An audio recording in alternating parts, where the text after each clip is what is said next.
Time to jump into a great conversation around regenerative ag. We've had more requests for this topic on sustainable agriculture, farming, whether it is in crops or livestock. So pleasure to have our guest with us today, Mitchell Hora, 7th generation Iowa farmer, founder of Continuum Ag. He started that in 2015 to help farmers quantify and improve their soil health. The company's top soil tool helps farmers garner agronomic insights. So since launching Topsoil in 2020, Continuum Ag has amassed a footprint of over 36 states. Corey, what a pleasure to have Mitchell here to join us on the podcast. I'm excited, guys. This is my first Farm Progress show.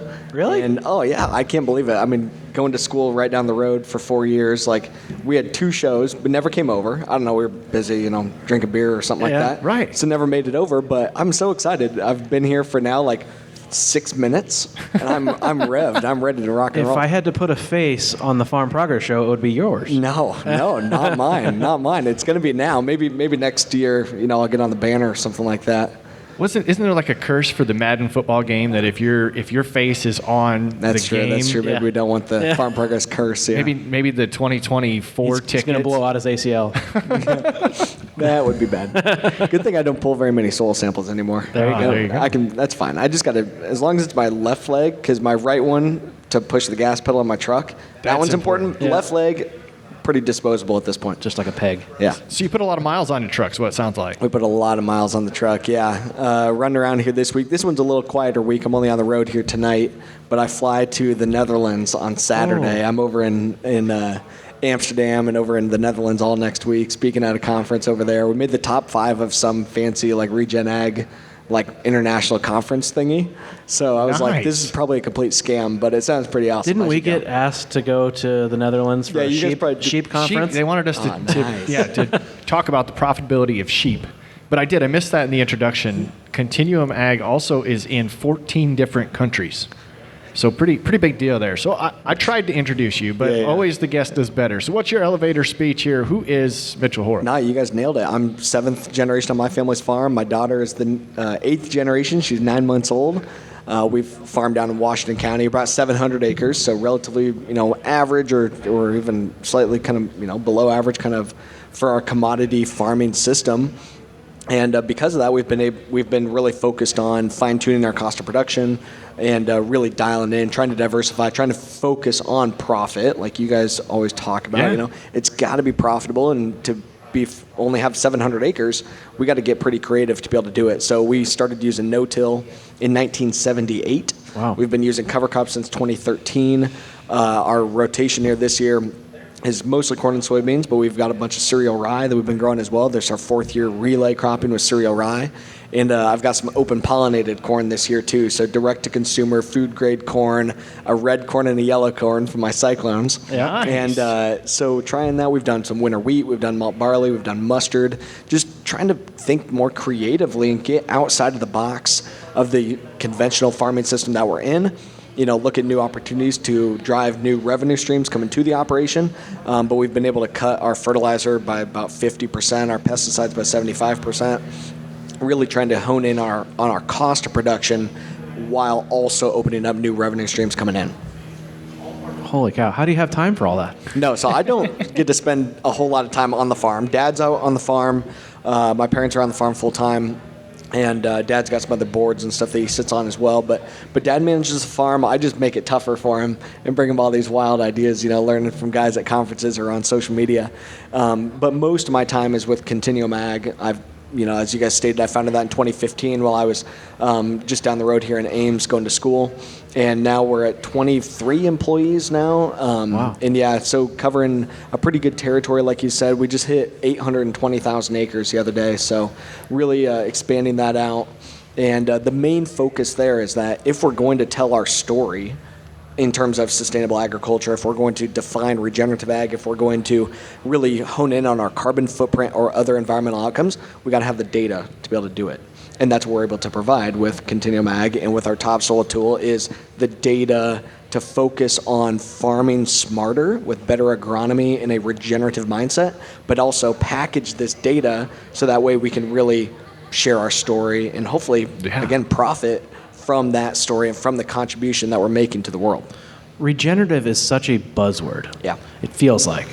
I don't know that I heard it before 5 years ago. What is your definition of regenerative? Yeah. My definition of regenerative ag is that it's a continual journey, a continual implementation of the principles of soil health. So to me, it boils down to you're implementing those principles, which are maintain armor on the soil, minimize disturbance, both chemical and physical, maintain a living root, foster as much diversity into the system as we can, integrate livestock wherever possible, and do all this within the context of your operation. So it's that continual journey, continual implementation of those principles. If you're going along that path, I believe you are going down the regenerative route, and contributing to building up that soil. And by building up soil, we can farm smarter. You can reduce your need for synthetic fertilizer. You can capture carbon. You can improve water quality. You can improve nutrient density. So many positive outcomes, but it's all boils back to mimicking Mother Nature, mimicking the natural, living, dynamic system. And if you're continuing to go along that journey, I believe you're farming in a regenerative manner.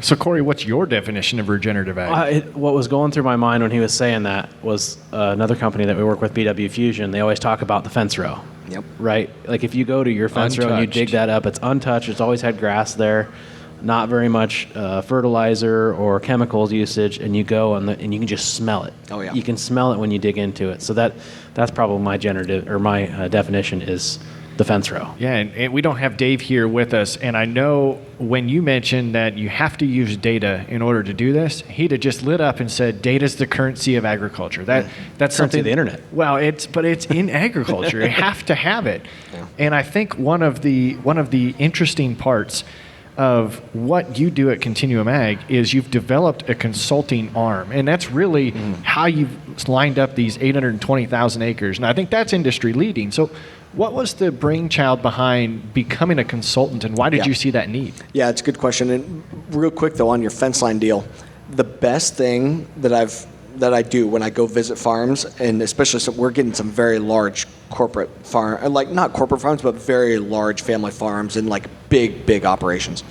The best thing that I do when I go to those farms is take a shovelful of the soil from within their field versus a shovelful on the undisturbed native area in the fence line or in a tree patch or something like that. And you show them the difference, and you can see the difference, you can feel it, you can smell the difference. That is the best thing. I love data, but nothing beats a good old shovel. So I love that you went there. But actually, Continuum Ag started as a consulting company. Yeah. My plan when I was at Iowa State was, I didn't really have one, number one, but the original plan was I had this soil health consulting company. I majored in agronomy and in ag system technology. I was going to consult with farmers mostly in southeast Iowa. I added on to the family farm. I bought a little 40-acre chunk right after graduation. I was going to do consulting small scale, have a couple $100,000 a year company, maybe an employee or two, farm, and die. That was my plan. And then the opportunity came to better deliver services to our customers, and there wasn't software out there to map out the Haney test or to really use zones or to utilize machine learning type technologies to tie together sustainable agriculture with precision agriculture. So we built our own software, and that opened me up to, okay, well, I need some capital, and we got some investors, and we've gone that route here just a little bit. And we found some amazing software developers. I've got a PhD developer that leads the charge, and we've got a team of 9 software developers in India. I've got a software designer out of LA. People all over the place to be able to really bring these ideas here from small town Iowa to scale. And all it's been is just solving a problem the next phase up. So the consulting company was solving a problem for our farm.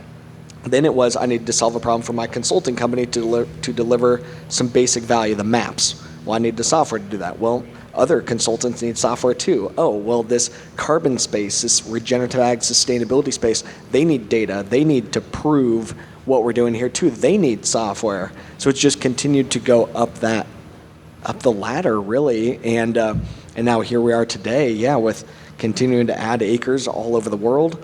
And now looking at shifting business models, though, to really be able to make it work and scale the unscalable, which is a regenerative consulting company that's just tech first. Wow, that's kind of what this podcast does. We're not solving the next level up. We're more responding to the next guest's question or topic or whichever it is. But it's a way to get a roadmap when you don't have one. Yeah.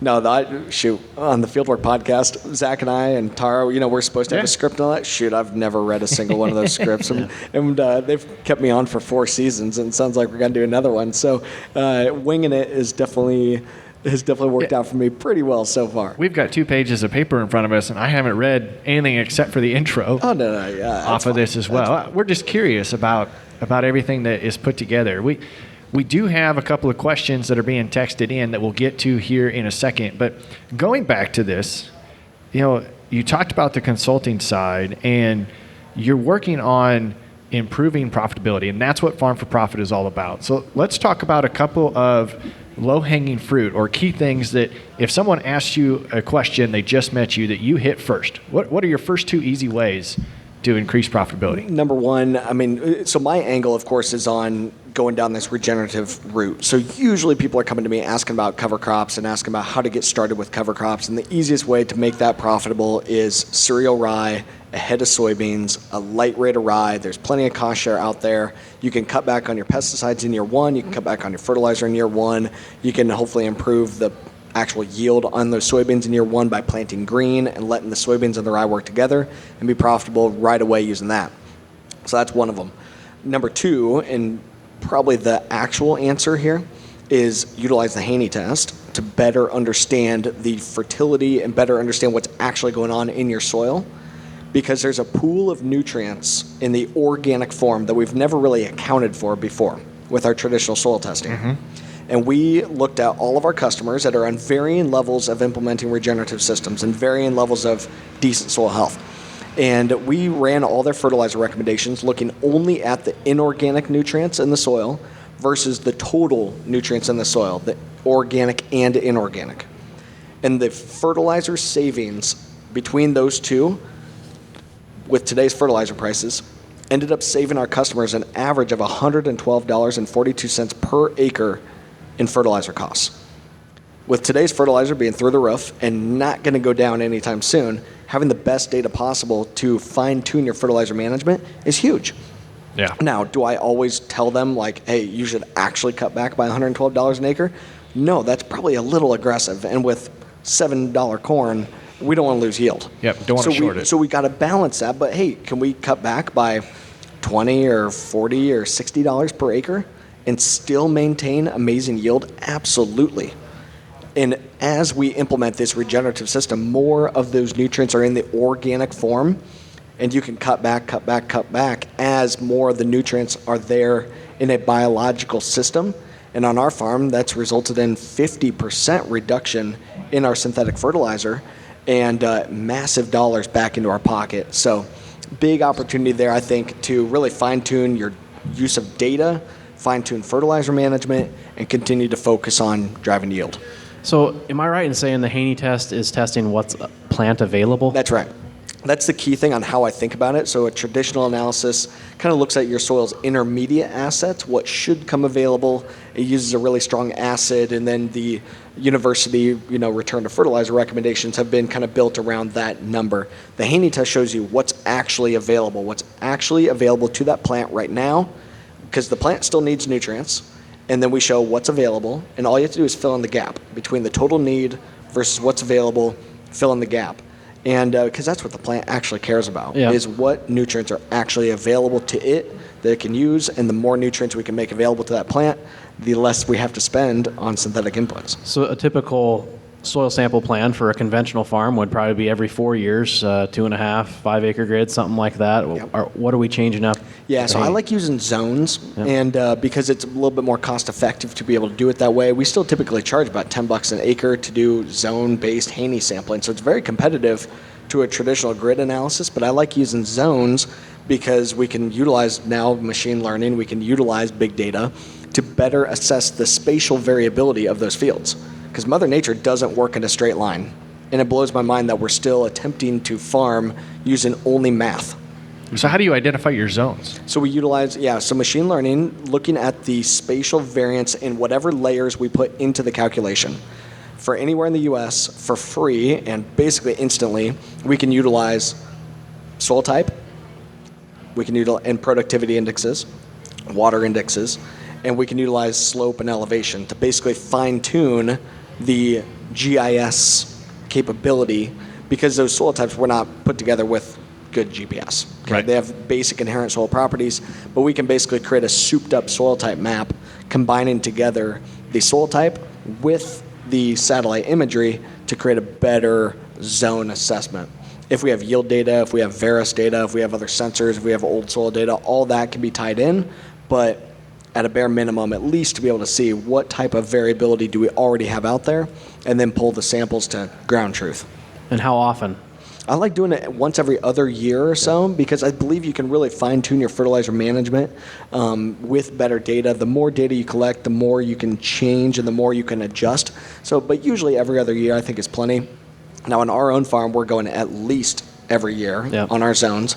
And we've actually, in research trials on cover crop versus no cover crop trials for the most part, we've been doing weekly soil testing for the last 6 years with the Haney test. Okay, so I have weekly Haney data from the same flag GPS spot over and over and over for 6 years. Crazy amounts of data. And in my talk here later today, I'm going to show a little bit of some of our data trends that we've been seeing over time.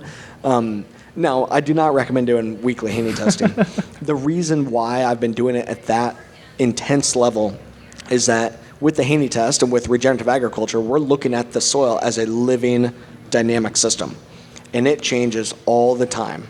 It changes more rapidly than weekly, that's for sure. It changes every couple minutes, every hour for sure. These parameters are changing, biological activity, the amount of liquid carbon, the nutrient cycling, it's changing all the time. And in order for me to best make a recommendation or to define our algorithms around a once a year or once every couple year analysis, I need to know what's happening in that soil before and after I pull that sample to best fine tune the algorithms and make a variable rate fertilizer recommendation, knowing what already happened and what will happen. Right, you have to go to an extreme, Corey, to push the limits, because you may learn something, but if not, it's a baseline for what you can compare your every other year frequency to. So we know, because of the listener base that we have, that there is a big difference between everybody's belief on tillage practice, farming practice, and it seems like it's one of those that a lot of our listeners and those connections of ours get pretty passionate about their practice. One of the listener questions sitting here in the audience is, do you have any examples of a producer that started following your practices, started following your consulting, but then went back to what they were originally doing, and why would they have done that? That's an interesting question. I'm trying to think. First, have you had anybody? I don't know if I have any that have gone backwards. Okay. Maybe why would somebody refuse to follow your guidance? So I can tell you right now, the kid is probably trying to do what he's doing, and the father tries it for a year or two and then pushes back. Yeah, I mean, that's definitely can be part of it. I mean, I think at least the growers that we've been really working with, they've been able to stick with it. And typically how we start is we say, hey, start small, give us a small acreage, and let's get started there.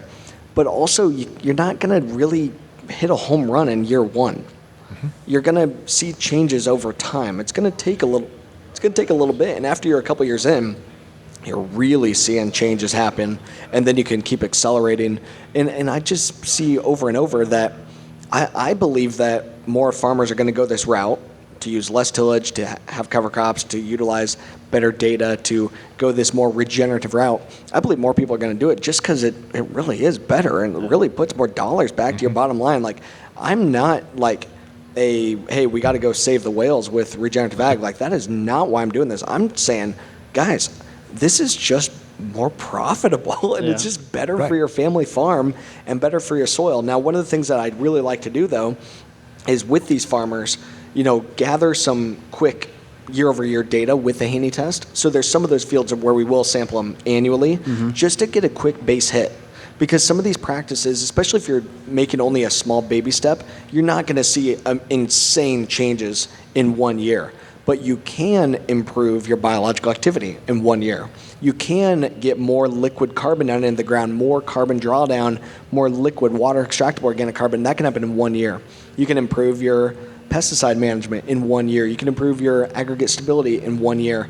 There's a lot now to really build these things up and make them long-term and get to a new equilibrium in your soil. Yeah, that's going to take 4, 5, 6 years, but you can absolutely get some baby steps in year one.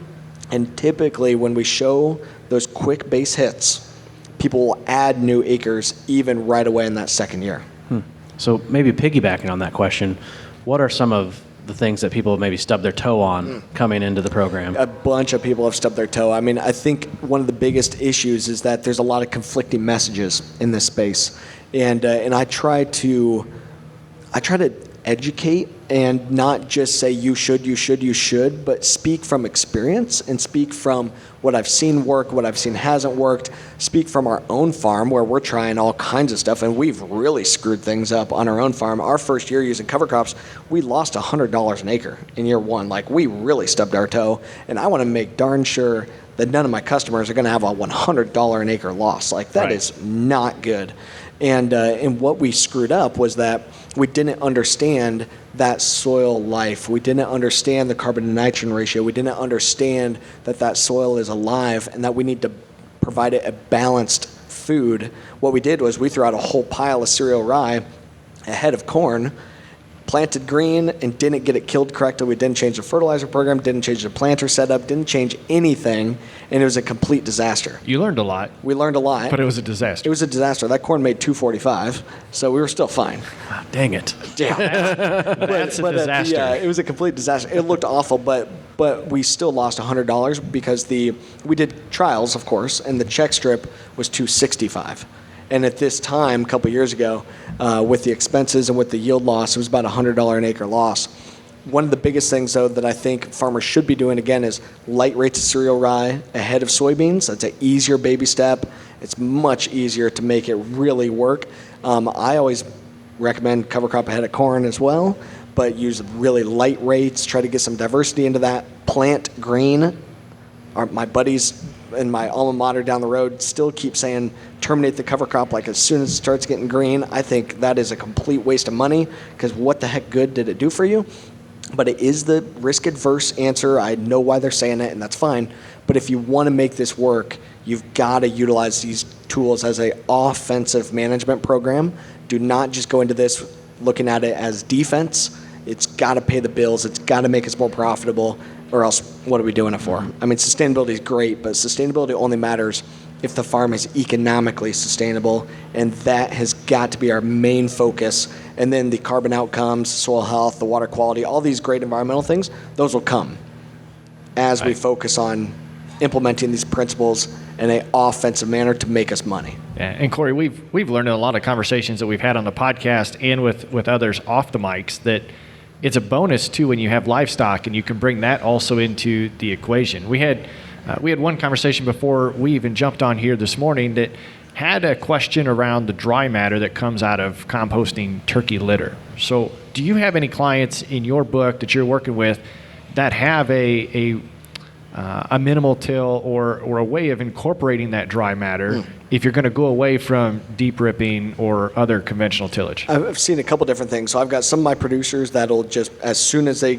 get done harvesting, they'll plant the cover crop and then just put the manure or the litter, or in Washington County it's a lot of liquid hog manure, they'll just put it on over the top and let Mother Nature pull it down in, let the worms pull it down in, and use the cover crop to help to avoid that flow.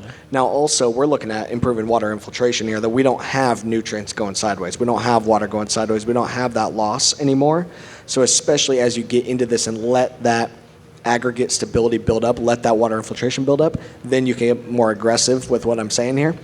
But the other option being right after harvest, spread that dry manure or spread that litter or spread that, even the fertilizer or whatever it may be, and then run your application of that cover crop, whether it be with a drill, with a vertical till machine or whatever, or harrow it in or whatever you got to do.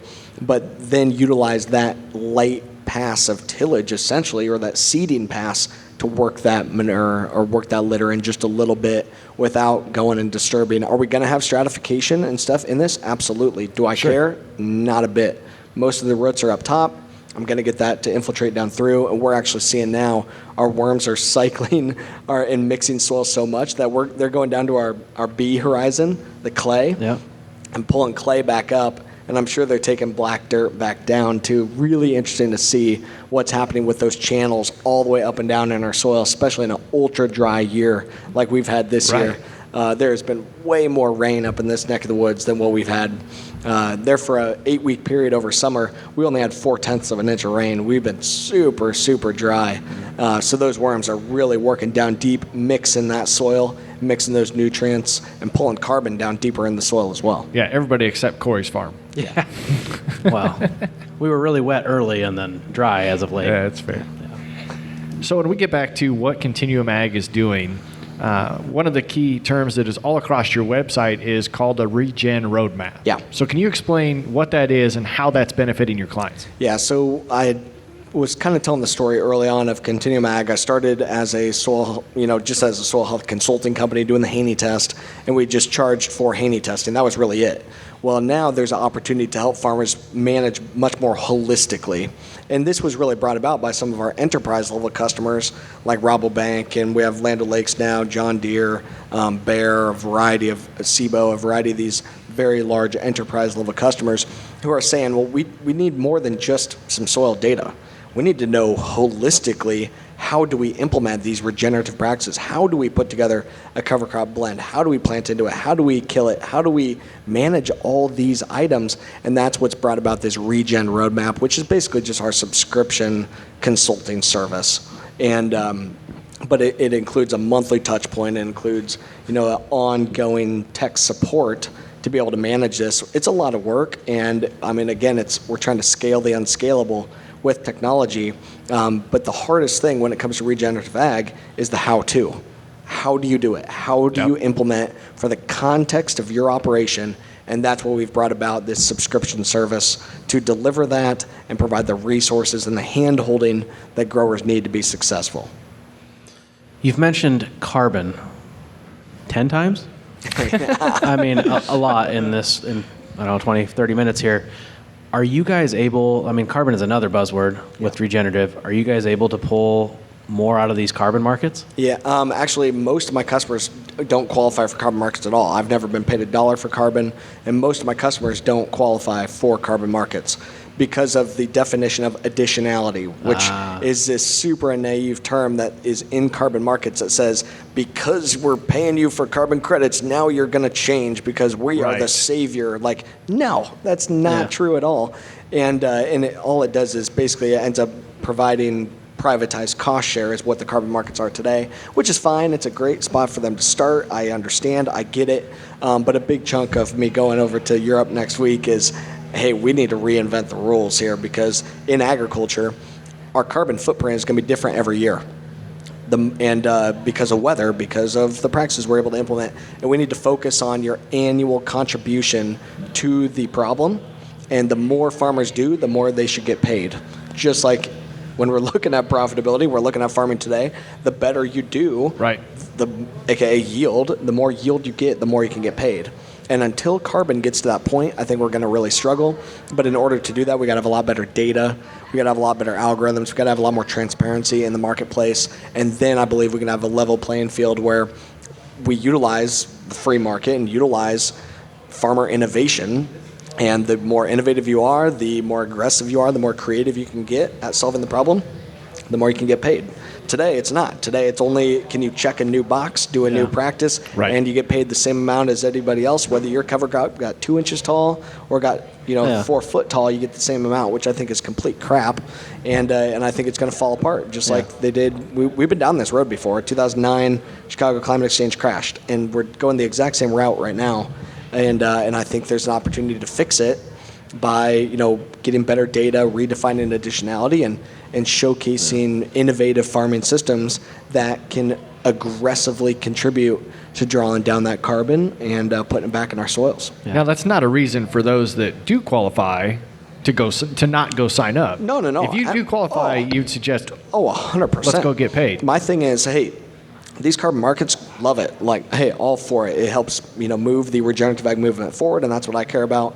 And my rule of thumb is, hey, if you've got a program that is going to pay you decently well for the effort that you got to put in, it fits well for your family operation, and it's long-term risk adverse, sweet, let's do it. But what I worry about is some of the underlying clauses in some of these contracts, and do you have to pay back the money if things pivot?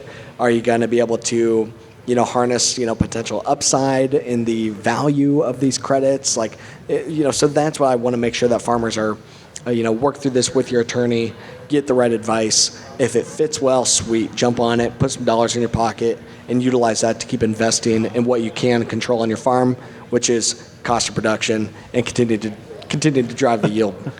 Yeah, I think it's less than 3% of farmers that are actually actively involved in carbon markets. Yeah. I think only 1% enrolled, and 3% even trying to work through that process of getting enrolled. So very, very small percentage, and a lot of opportunity, I think, there to continue to really focus on making these markets work for innovation and to enable farmers to keep doing better. So we have a whole list of notes, but we always miss a question, and you do a lot of public speaking. So what's something that would be good information for our listeners to have that we haven't already asked you about? We've got into a bunch of different stuff. I mean, I think, for me, it boils back to what I keep preaching is, as you're looking at sustainable agriculture, as you're looking at regenerative, as you're looking at these carbon things, whatever you want to call it, it's got to be done in a offensive manner. Play offense, don't just play defense. Continue to be aggressive, focus on bottom line profitability. That is what this boils down to.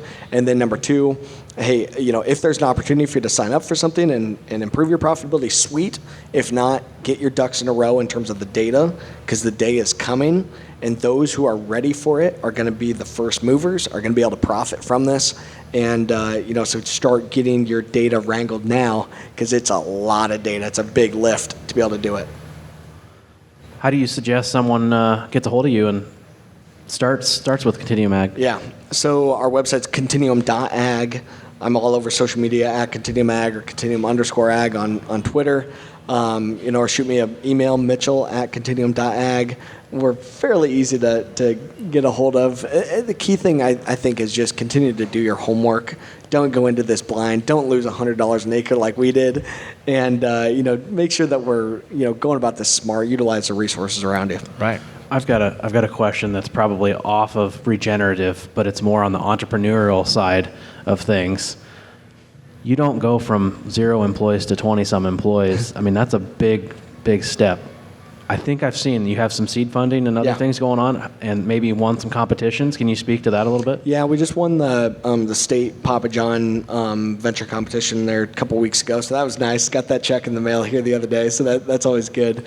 But we've had some great support, through a lot of great Iowa entrepreneurial programs, through the Papa John centers at the universities, through some of the ag startup programs and stuff, and some of the investment groups here in the state, like the Ag Startup Engine, Ag Ventures Alliance. There's some great resources here to foster innovation coming from Iowa, to foster entrepreneurship coming from Iowa. I think that's huge. I think ag innovation should be focused in the Midwest, and the money should be driven here. The investment should be made here, and the investors should be returning that capital back in here and driving long-term wealth for the state and for the ag community and for farmers here. Now we're continuing to expand. I've raised a little bit of money over the last couple of years, but we're raising $5 million right now to keep blowing this thing up and rocking and rolling, because we need to automate more. We've got to automate. We've got to get customer support people on board. We got to have the tech support and folks that we need. We need to market this thing. I need more people to keep building this out. Again, the how-to for regenerative ag is tough, and a lot of folks, there's only 4% of farmers using cover crops today, and 30% using no-till. There's a lot of folks that need a lot of help to make sure that this is done correctly. And because I don't want farmers to go into this blind and take one step forward and 4 steps back and have a bad experience and say, well, that cover crop, that sucks. Like, I'm never doing that again. Right. Well, it's like, no, it really can work. You just got to go about it in the right way to make it actually be profitable for your operation. And we're just trying to bring the digital tools to the table that can enable that to happen at scale. He did a really good job of taking your question and bringing it right back into the topic. You hear that? 5 million? Yeah. I heard podcasts are pretty good at marketing for people. He's got one of his own, Fieldwork. Check it out. If you guys haven't listened to the Fieldwork podcast, go out and find it. And I think we're going to stay in touch with Mitchell throughout the next process, especially because we know there's big things on the horizon for him. But Mitchell, we can't let you get away because we ask every one of our guests the same question. Yep. What is some of the best advice you've ever been given? So while you think about that question, I'll try and summarize, and then Corey, you can provide a little bit of a challenge here. But we talked with Mitchell Hora of Continuum Ag. Continuum.ag is the website. They work now in 36 different states, 14 countries, and have over 820,000 acres as a part of their program. They are ecosystem service market consultants because Continuum Ag started as a consulting business for regenerative practices. We focused a lot today talking about, I would say, Corey, creative farming. We're not talking traditional full till. We're looking at creative ways to boost the biology in our soils by using what Mother Nature gives us. So working to solve the problem at the next level, one step at a time. Start with some samples, put together some good trials, get some good data and information put together. We want to use our soil tests, the Haney test specifically, put together some good zones for us to get some great data from on about a year, every other year rotation until we really get that fertilizer program put together. Maybe work with Continuum Ag on developing a regen roadmap so we have the details put together to get us from the start to finish. But ultimately, we are looking for maybe some changes in the future in the carbon market to make it more widely adoptable and beneficial to those that have been working on these regenerative practices for a long time. Still not a reason not to sign up if you are looking at making a change to your farming practice. But ultimately, we want to do as much research and gain as much data as possible in order to make the most profitable decisions. And that's why we're here on the Farm for Profit podcast. Yep. And you want me to challenge? Yeah, fire away. My challenge is I feel like I'm always around open-mindedness, but I feel like a topic like this in regenerative ag needs open mind. And so my challenge is to, you just turn your camera around there, Snark. My challenge is to check out Continuum Ag and get started. Like Mitchell said, start small.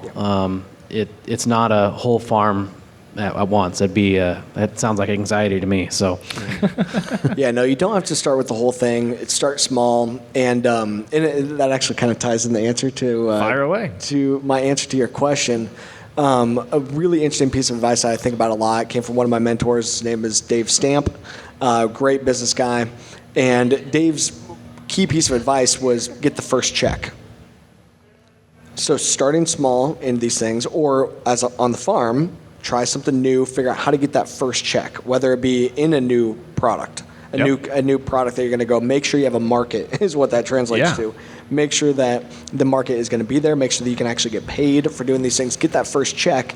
Once you get one, the next ones come so much easier. But it's get to the first one in business or on our farms. Figure out where that first check is going to come from. Then you can rinse and repeat. Mm-hmm.